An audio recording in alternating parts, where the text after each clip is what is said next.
Tere, mina olen nõustaja Heli Maaer. Eriolukord on kestnud juba mõned nädalad ja lõppu ei ole täna veel sellele näha. Tasapisi võib hakata ligi hiilima masendus ja ärevus ja kannatada meie vaimne tasakaal. Ka koduõpe võib hakata pikkapeale valmistama raskusi, võib kaduda õpimotivatsioon.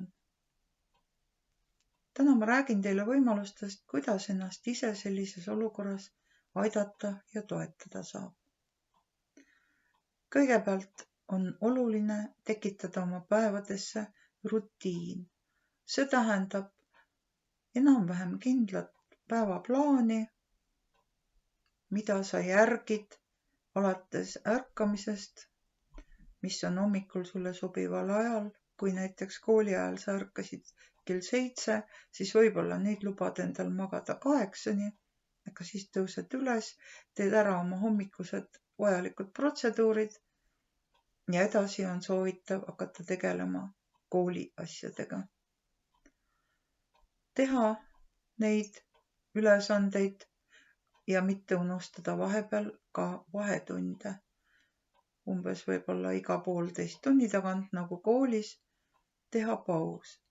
Ja see paus peaks olema füüsiliselt aktiivne. See tähendab, et sa tõused püsti, ringutad, sirutad, võib-olla jood natuke vett, enne kui istud uuesti arvuti taha ja tegeled oma kooli asjadega edasi. Selliseid pause, mis oleksid füüsiliselt aktiivsed, võiks päeva jooksul olla mitu ja ka pikemad kui kooli vahetunni pikkused. Vastavalt sellele, missugused on võimalused, sa oled kas tänaval või oma koduhoovis, võimalusel võiks olla väljas. Järgida seejuures tuleb loomulikult kehtestatud karantiinireegleid ja piiranguid.